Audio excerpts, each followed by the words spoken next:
Welcome to Attican Plays Railway Empire. All right, hi, this is Attican, and welcome to part 5 of our playthrough of the Patchwork scenario from the Germany DLC. And we are now in phase 3, is the way I think of it, which is, the big one is connect 10 cities of 120,000 each to our network. We've also got to establish an express line between Berlin and Cologne, but we've got that line all set up. We did our Savalas land bridges to get us a nice line going, and that one's taken care of. We just have to wait on the results. So now we need to get into serious city growth mode. And what we're going to do here is set up a 4-city cluster. There's this area right up here that I love. It's up here at Oldenburg and Bremen and Brunswick, and I forget the name of the other city. There's 4 cities there, and we're actually going to set up a 4-city cluster up there. And I want to talk through kind of the things I'm doing to set it up, and also kind of talk through what's the deal with 120,000 and how is that different. Growing cities to 80,000, even 100, is pretty straightforward. And just about any technique that we've covered on the channel will work. Like a two city pass-through warehouse would hit those kind of marks. But 120, that's a little bit different animal, because what happens is the way the game mechanics in this particular game work, the city growth requires an ever-increasing supply of stuff. And that means you've got ever-increasing traffic taking that stuff to the city. And that's what you have to be able to manage. And we're going to get into that. But first, let me go back and describe what's happening here. I am buying a bakery in Hanover. Hanover was the 4th city. So we're going to buy the 4 industries in these 4 cities. Because I want to have complete control over what industries are in the 4 cities I'm trying to grow and at what level they are along the way. Now, the good news is we're getting toward that critical point in the game where we have the funds that we can do something with the industry, because we're playing as the engineer, and he sucks as a business owner. I mean, he gets no benefits on the auctions. He's paying full price. And here I'm paying for the fact that now we've opened up to the competition. They're actually going to start bidding against us and running up these prices. But that's okay. We got more money than they do. We're going to go ahead and buy the ones we really want. But what I was saying is, the thing with the engineer is to upgrade a building, go up to level 2, it costs a penalty. He pays a penalty. It costs him even more to do so. So he's really a pretty crappy business owner, and owning a lot of businesses early is very challenging. And that's one of the reasons that very first task about growing Hesse is difficult with this character, with the engineer, because he doesn't have any of the advantages like the industrialist would have in growing cities and having the industries that he wants. But anyway, we're going to buy all 4 of those industries, and we're going to, like I said, control what goes in each one. And I'm seeing a whole bunch of triangles there that I don't think I noticed when I was playing. What's going on down there? It's probably time to upgrade our trains, or do a mass update. Anyway, this 4-city cluster, it's going to be these 4 cities right here. Now, the basics, for those of you who aren't familiar, in a 4-city cluster, we pick 4 cities. We make sure we control the industries that go in them, and we have direct lines running between each of the city, from city A to B, C, and D, from city B to city C and D, and from city C to city D. That way, there's a direct line back and forth between all the cities.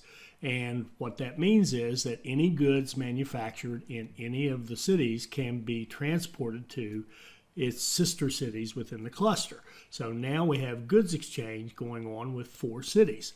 4 cities, as they grow, could have up to 3 industries apiece. That's a total of 12 industries we can have. So we can have almost every industry that's presented to us in the supply chain within that 4-city cluster, meaning that our 4 cities can have the opportunity to consume all of the goods that can be produced. That means they can grow as high as they want to in terms of goods production. So we have to get them the goods, and that's how we do it with our direct lines. And we have to get them supplies. We have to get them raw materials like logs and grain and vegetables and pork if they have a meat industry, and hops if they have the beer industry, and that kind of thing. So what we're going to do in this one, and this is where it gets to the difference between this and maybe growing to 80,000. Instead of having one or two warehouses, we're going to give each city a warehouse. And that warehouse is going to hold 6 raw materials, 6 basic things that city needs. So they'll hold grain, vegetables, logs, milk. Let's see, what else are we going to put in there? Well, we'll see what else we put in there. We're going to add to it as we go. But we'll ship directly. We'll ship pigs directly into our whichever city produces our meat, and we'll ship hops directly into Hanover down there because it's right next door for the beer. So we're going to end up putting beer in Hanover and taking out that bakery we just bought, and sorry. I'm watching this play and thinking that it's hard on me. Too much thinking. All right, so one of the things I mulled over here was I could have put in that large warehouse, moved it out so that it could actually pick up both Brunswick and the logs, and then you could ship the logs to the other warehouses. But I decided for this particular design, I don't want warehouse to warehouse transportation, because to me that's complicated. It's hard to make sure that you've got it balanced correctly, so you could end up in a situation where you got 2 cities growing very well and 2 cities suffering. Don't want to have that. So what I decided to do was put warehouses on the southern side. It's a little clumsy because there's a river down here, but I'm putting them on the southern side because most of the goods, or more of the goods, will be coming from down here. So I just love, it would have been great if this warehouse right here, a large warehouse, could have picked up Bremen and stayed on that side of the river, but it can't. So I have to move it up to the north. But at any rate, each city will have a warehouse with 6 raw materials in it. Each city will have direct lines to each of the other cities to move their manufactured goods. Now, those will all be automatic lines so that they can pick up any goods they've created to deliver and then top off with passengers and mail so they can run as full as possible, make as much money as possible. And so we've got our city to city. We're going to have our 6 goods. And then the other thing in terms of the design for this particular 4-city cluster is that we're going to use our Machinke stations to control the flow of the goods into each of the warehouses. So we've got 4 warehouses, and we're going to build large Machinke stations out at our rural places, like our grain farm, and we're going to take those 4 lines to run one line dedicated to each of the warehouses in our cluster so that we can control and make sure that all 4 of the cities are getting grain as they need it, or logs, or milk, or vegetables, or whatever. So what we're going to do here is set up lines between the warehouses, and then we're going to set up connections so that our rural stations can jump into that network and flow around and move to whatever warehouse that it needs to go to in order to make deliveries. So here we've got the 4 warehouses out there. Now I'm setting up the lines. Now a big cluster like this, a 4-city cluster, when you're setting it up with warehouses and with everything else, it's a lot of work. There's a lot that goes into setting it up. So it's going to take us quite a while to get this set up. The good news is most of the time the clock isn't ticking. We started doing this about January 10th or 15th.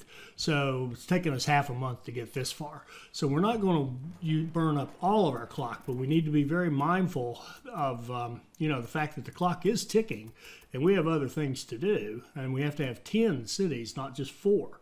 So there's a lot of work to be done here for us to succeed and finish off this scenario. This is a great scenario. It's a really hard one.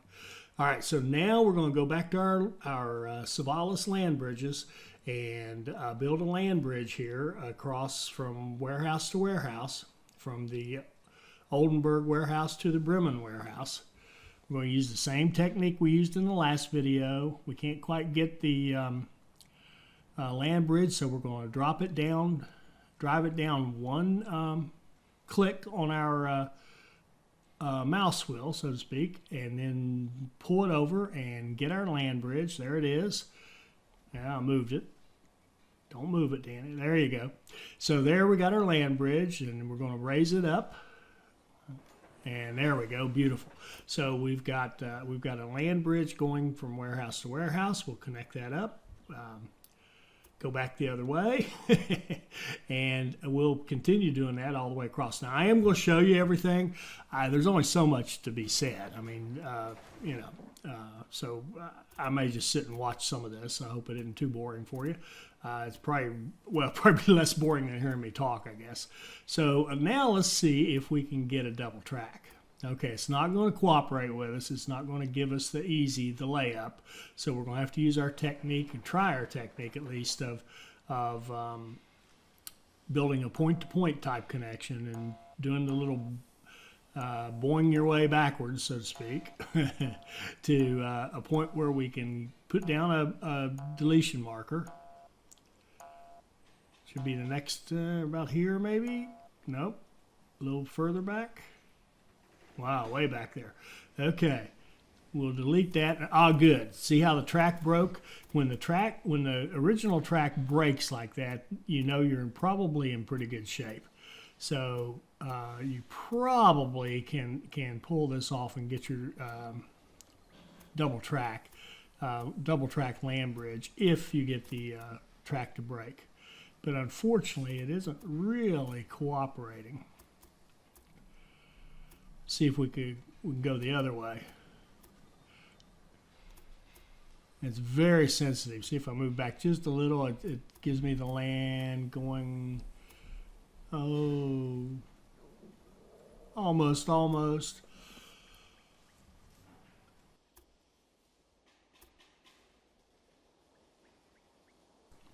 And it turns out this one won't quite give me a beautifully perfect parallel track. I've got to put that little bulge in there to make it work, but I'm okay with that personally. I'm looking for the efficiency and the practical, the functionality of it. It is a little ugly, and those of you who are more purists might want to go and see what you can do about cleaning that up a little bit. But I'm perfectly happy with that. Now, I do have to go back and repair the brake, which is, as you can see, simple. Just take out a section and hook it back up. There we go. So now we've got a nice land bridge, double tracked, going back and forth between those the Oldenburg and Bremen warehouses. And here I goofed up and put my signals the wrong way, and since that double track land bridge is such a pain, I decided to just go through and flip all these switches around to make it right. There we go. Now we got a double track that works.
Now that Hanover warehouse is already a large one. If you notice, the rest of them are just the regular size.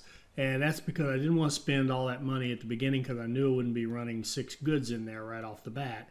And I wanted to use the regular size, but the Hanover, to get it to fit, it's a very awkward fit in there with the way where the station is, the mountain and the lake there.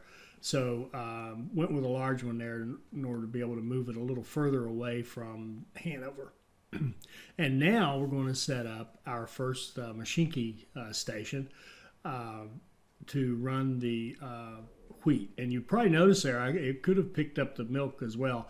Intentionally did not want it to pick up the milk. I want it to be dedicated to wheat, and when it's time for the milk will get its own Machinke station. Reason being, again, we're trying to control exactly what goes into these warehouses and make sure that the warehouses have what they need when they need it. So we're going to use our technique again here. I couldn't get a landline, so I'm going to drop it down one and go over and grab the landline. Right there is what you're looking for, that all red with no bridge. And of course I turn around and move it. I always get greedy. Right there, stop. Now, there we go. Raise it up, and we got ourselves a land bridge. And we can run that one out into our system, into our Machinke's station for the grain. And those of you who aren't familiar, when I say Machinke, I'm referring to another train game that's still in development that I've done a few videos on. And as I explained in one of the other ones, you can have it set so that the trains don't do the magic turnaround. So you have to kind of learn in it how to deal with having a lot of one-way track. And so you'll see here in a minute when I set this up, if you haven't watched the other videos. I would encourage you to go back and watch the other ones, by the way, in this series of them. So here we've got a land bridge that doesn't want to cooperate with us again. So we're going to use our technique of going out, doing point to point as far out through there as we can stretch it. And then we'll try to do our little delete it as tightly as you can. So we're going to start hitting the shift and left click on a PC. Whatever you do is an equivalent on the console. And there, we broke our track, so this should be good. We should be able to get a double track here. And we may have to piecemeal it a little bit. Let's see what happens here. It'll give us that much double track. There we go. There, we worked our way across. Just had to kind of piecemeal it a little bit. So now this is going to be the return line that's coming back from our warehouses. So it'll return into our little Machinke station. We can repair the brake that we put in.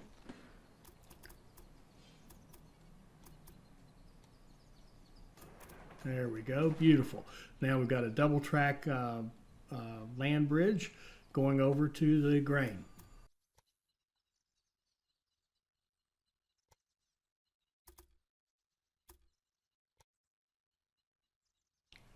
And at the risk of repeating myself from what I explained in an earlier video, this Machinke station is basically everything is kind of one way. So we're going to bring the trains in on that upper track.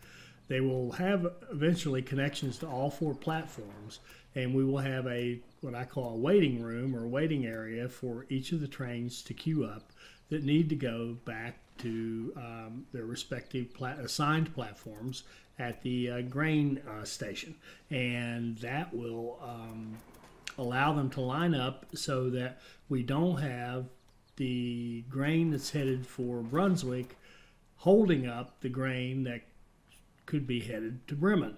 So each city will get its own each city's warehouse will get its own dedicated platform here at the grain station, and that way we can control the flow of the goods into the warehouses and make sure that those warehouses are properly stocked as best as we're capable of delivering them. So that's the theory anyway. We're going to see how it works out. I think it should work out beautifully, but we'll find out. So here's the other piece of that. You saw me make the connection so that all four of the platforms coming out that left side, as we're looking at it, can loop around and go back out. Well, this gives us our waiting rooms, our waiting lines, where the trains can queue up and wait for their turn to go into the platform without danger of going over and holding up one of the trains for a different line. So we just set up our little Jan Jansen signals here to allow the trains to queue up if we have too many going at one time, and we'll kind of monitor it and see if we see either a city that isn't being served enough and could get some more, we might need more trains, or if we end up with a queuing situation here, 3 deep all the time or whatever, then obviously it's an opportunity for us to get rid of, run less trains to a particular city. We know that the city that has our bakery right off the bat is going to need more wheat than everybody else, so we'll run an extra train to the bakery city, which I think is going to be, it's going to be Brunswick, so which is the one farthest to the east, or to our right as we're looking at it, and that's the one we will use for our bakery. So now I'm just trying to figure out a way to get that, make that little Y junction or T junction to allow us to go the other way. And it's a little clumsy. I mean, we're using these land bridges and it's tight space. If I was going to do this one again, I would have built this particular line probably over a little bit, because see how we're not getting the second cone there? That's because it's coming into that land bridge and it doesn't have a place to grab onto. There's no place for us to take that line and conveniently tag it in there. So we're going to have to deal with that and make sure it works. One of the things I'm really trying to do here is make sure that, for the most part, that take care of all the contingencies and all the ways that this could get messed up, or where the logistics could be slow or clumsy or cause backlog or whatever, and get rid of those right away. And I feel almost hypocritical saying that when I'm looking there at the bottom of my screen and I've got triangles going off, and I've got those triangles with the train probably means I've actually got trains literally queuing up, holding each other up. I should be going down to fix that, but I'm really focused on getting this 4-city cluster set up correctly. Now the good news is, if you set one of these up correctly and you have sufficient space, sufficient platforms and track and what have you to allow your trains to move freely, you can get it going and it'll pretty much run itself. There's not a whole lot of monitoring you have to do. So what I decided to do, since that was so clumsy, is just go ahead and build another land bridge and connect it out there a little further away. Now the beauty of these land bridges, this is just the absolute beauty, is we can do something like this and cross this river 4 times, and all we're doing really is laying track. We're not paying for massively expensive bridges to go over here. So it's a tremendous saver on your funds if you can get them to go. Now they're hard work, sometimes to get them to go, because we're going to have to play with this one a fair amount to make it work. But make it work we will, and once we do, then we're going to have something that's really useful for us and can help us, move our goods and not cost us an arm and a leg. And those bridges, they can really rack you up. They can really cost a lot of money.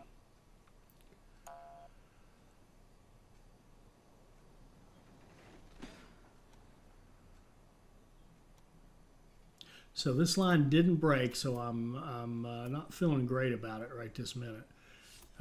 We didn't break the original line, the first line we laid down, so having failed to break it, it's kind of making me feel like we may fail to get our line the way we want it.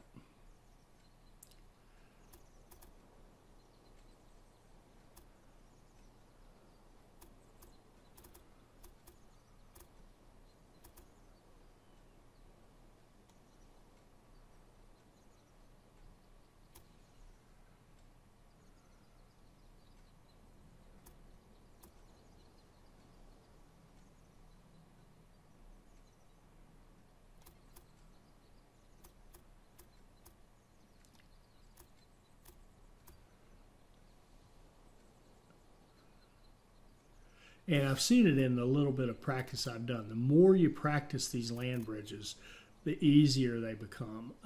When I very first started, I tried to read Leonidas's email and then do it step by step. It was just unbelievably clumsy.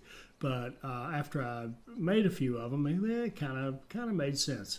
Now I got a couple things dealing with here. We've got to try to do a land bridge over there on a curve, which is difficult, and trying to do this kind of like a bypass type of a thing, the corner of a T intersection, and I've got a mismatch on where the tracks are going. I've got one track going to an inner, one going to an outer. That's not the best situation. So I'm fixing that, moving it over to the proper track. Now we can see if we can come back this way and get our land bridge to actually work for us. It's still not going to cooperate. Didn't expect it to, but maybe we'll have better luck here now if we can get this thing to go on, or if we just say, it's all right, it's all right, it's all right. We'll have that one little section of track right there. That's a single line, and it will not kill us.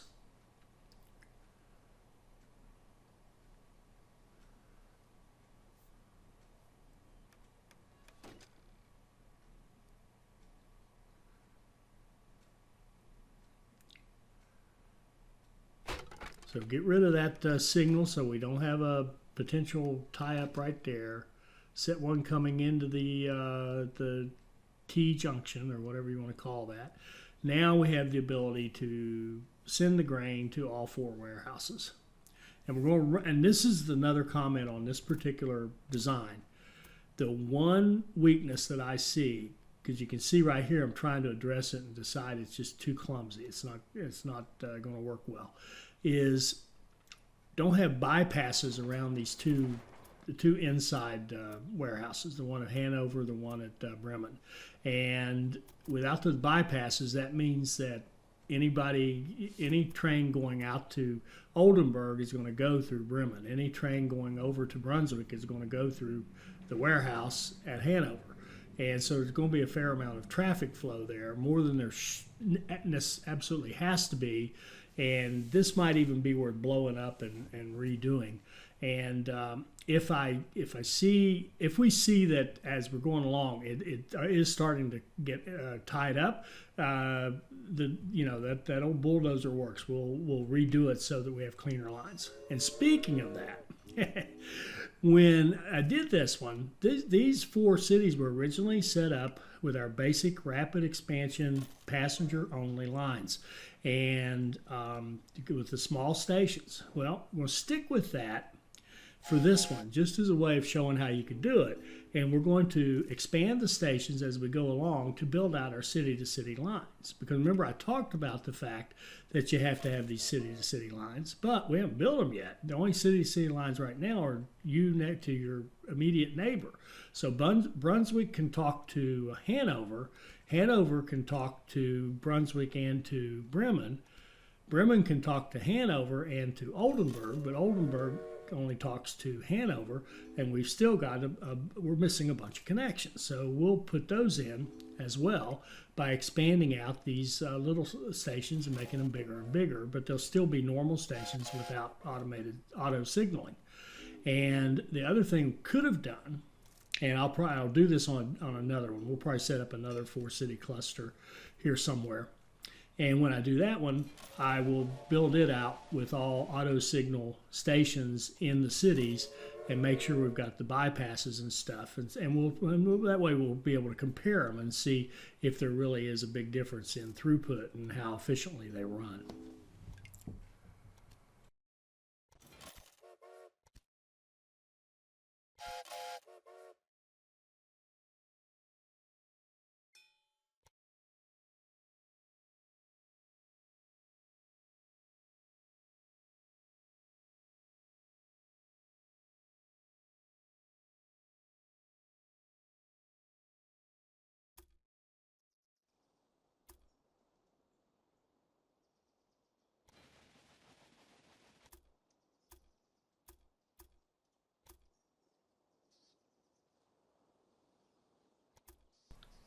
Okay, so there's a bonus up there to connect that milk.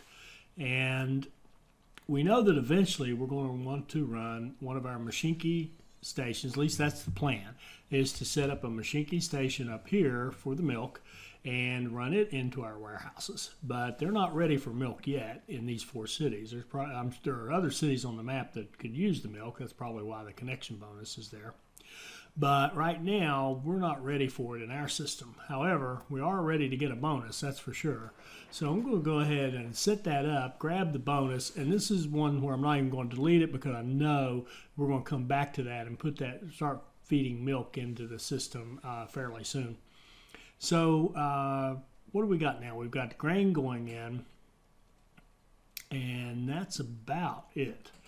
But we've got grain all set up, and now what I'm doing is looking for the one that's going to Brunswick, because that's going to be our bakery. It's going to need more wheat.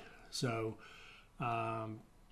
whichever platform is set up to go to Brunswick, we want to give it an extra train because it's going to need more wheat than the rest of them. And again, we'll monitor that as we go and decide if we need more or less trains.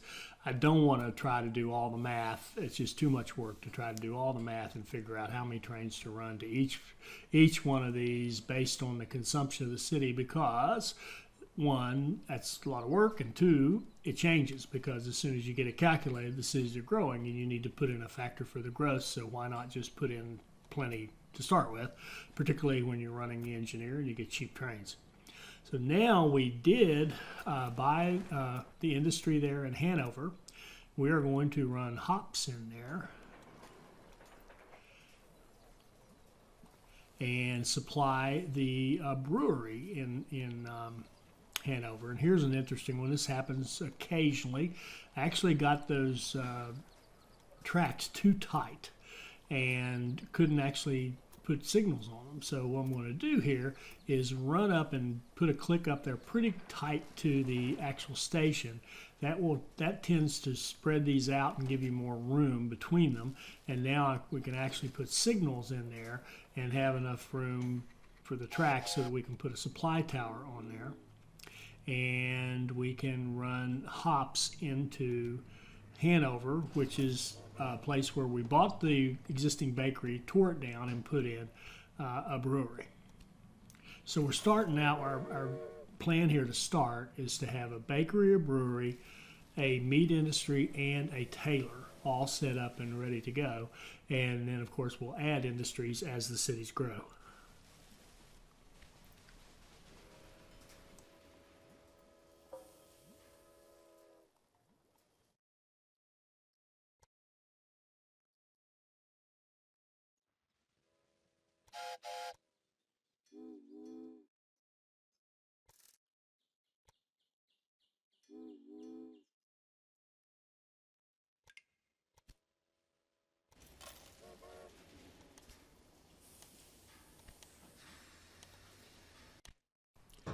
And since this is running directly into the city, we can go ahead and use the refrigerator car and get the revenue bonus. And one of the frustrating things for me is that with the warehouses now, you get paid as the items are consumed, but you don't get the bonus for having brought it there in a refrigerated car. So if you notice, when we ran all those grain lines, all those trains did not have the refrigerator car because it doesn't help us any. All it does is make you carry 7 instead of 8, that's no good. So you only lose in that deal. So here you can see we've got a line running here that is passenger only, and it's running between. I actually was tempted. I thought about making that purchase, but decided against it because again, the engineer owning industries is not his forte. Plus, I'm not using it right now, really. So, what was I saying? You don't get the bonus for hauling freight into the warehouse. You do get paid for hauling the freight eventually as it's consumed by the city, but you don't get the bonus for having used a refrigerator car, so there's no point in using it if you're running to a warehouse. Personally, I think it should be the same. It should be you should get that same bonus, but that's just me. All right, so what we're doing here now is figuring out, okay, we need these city-to-city lines. We've got some grain going in. We've got some hops going in. But we don't have all of our city-to-city lines, and these cities cannot help each other grow without those city-to-city lines. So what we're going to do here is expand that left-hand station in Hanover and run a track down here separate from the passenger line, and we're going to use it as a freight line to run trains between Brunswick and Hanover so that those two cities can exchange goods. So I'm going to use a combination here of keeping the passenger and mail lines where it's easy enough to do, and I believe there's at least one case where I just convert it all over into automatic lines because it's just getting too clumsy to try to keep it and go ahead and put our freight line in. So again, this is going to be a freight line between Brunswick and Hanover, and it doesn't need a lot of horsepower right now because there's not a lot for them to trade, and they're very small cities. So one train on that short route will do just fine for now. In fact, it may be early going, not doing much of anything.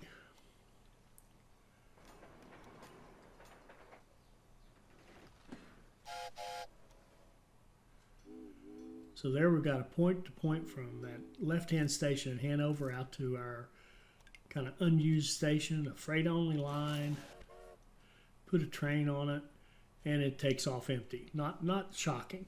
And it'll probably run empty for a while until the cities are big enough, or until we have some beer ready for export in Hanover, and or some bread ready for export in Brunswick. And now we're figuring out the rest of them. Now we've got a line, a nice profitable city-to-city passenger-only line right here. You can see this, they're making $3,000-$4,000 a week. That's beautiful. And it may be beautiful, but I decided it was just too clumsy. And they're going to have to disappear. It's a shame.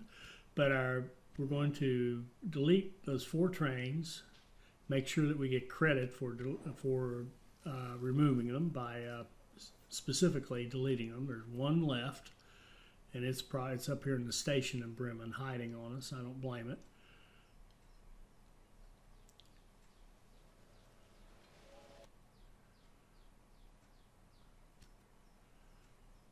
So we'll get rid of that train as well. And then I'm just going to fire up new trains that have automatic lines. Actually, I missed one. One more.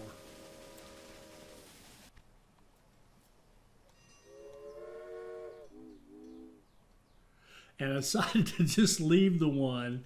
And now it's probably not going to get an express status, but I'm just going to leave the one. And we'll run automatic trains with the Rhine on the rest of them. So that one, I don't know why I did that, but it's not going to work. It's not going to give us an express line, and the halt is going to wait on those Rhines, which are slower, and are hauling freight, which makes them even slower, but just the same. So we've got our line set up between Bremen and Hanover now, and now we got to take a look at the line. I'm trying to remember which one I did next. Yeah, from Bremen over to Oldenburg, because we don't have a direct line there either. So we expand our station so we can have a free platform, and we're going to go over here, and now here's one where we didn't do a land bridge because this was earlier, before I even knew how to do land bridges when I did this. So now, gosh, we can do a land bridge here. So we could even tear those down and replace them, but I decided that's just too much work. So look at that. That's a beauty. That one came out nice.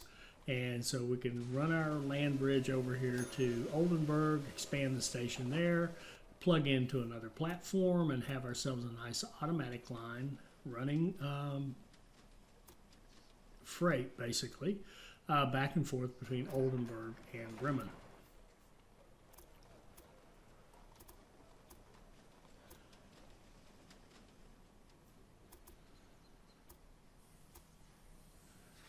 Wow, that was the perfect land bridge there. It just popped right out when we first created it, and you're able to double track with no issues. That's a good one. And notice our money, how quickly it's racking up. I'm trying to build as quickly as I can, and we are racking up money pretty quickly. Now I gotta, just in kind of a timekeeping thing, it's the end of April. We started in middle of January, so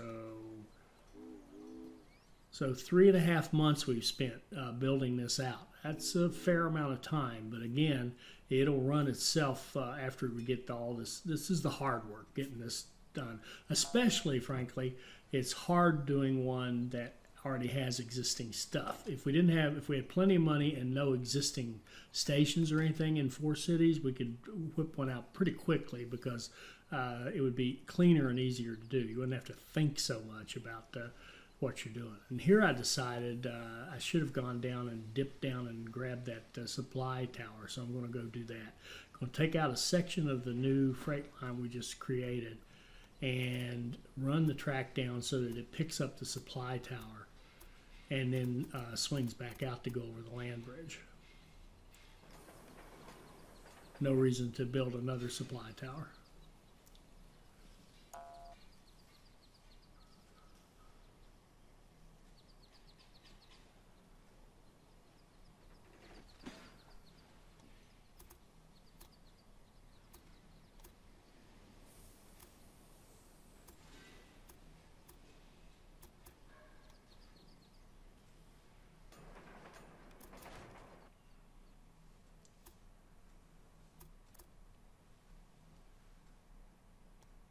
So there we go. Now we've got ourselves direct, we've got Oldenburg to Bremen.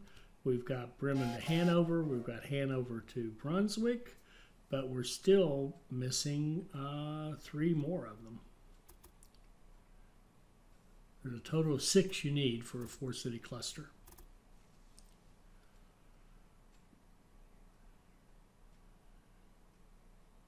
Now that track just there to the south is actually our express line from Berlin to Cologne. It passes very close to Brunswick.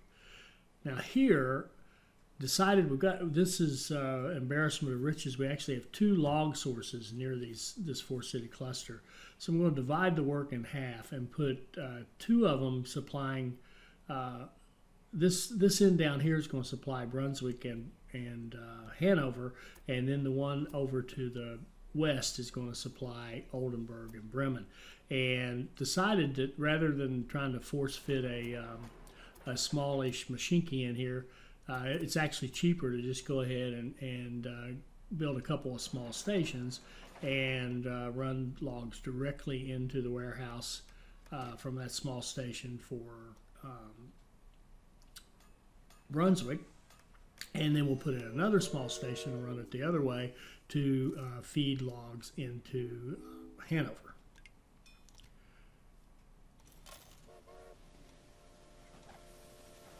It's even these security guards. I put that on there, but it doesn't matter because, again, we're not getting the bonus for having that security guard on there.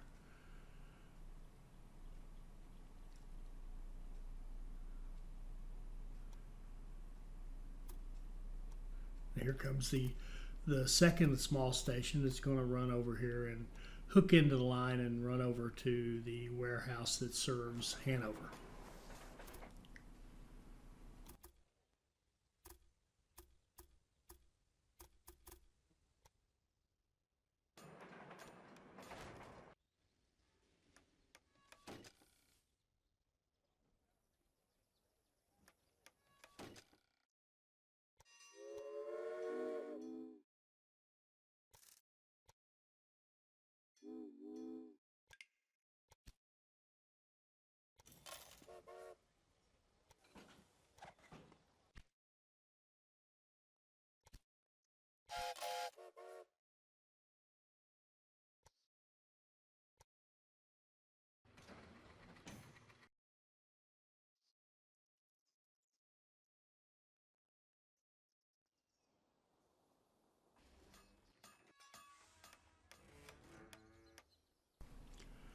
Okay, going through and double checking, make sure we have warehouses in all the right places.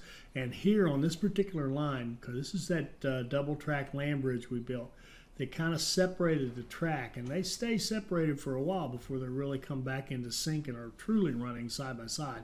That's why that supply tower had to be moved to the right of our screen in order to get it to fit. So this is getting a little bit long, so let's cut this one off. And we've got our grain going to all 4 warehouses. We've got wood going to 2 of them. We'll finish that off and get it running to the other 2. We still need to run veggies into all 4 warehouses. And we've got 1, 2, 3 of our city-to-city lines set up. We need to get the other 3 set up and run the wool into Oldenburg and run pigs into Bremen. We got a lot of work left to do to get this thing set up, and we'll deal with all that at the beginning of our next episode. I hope you enjoyed this. I hope it'll help you become a better player, and I hope you'll join us for our next Railway Empire video. Thank you.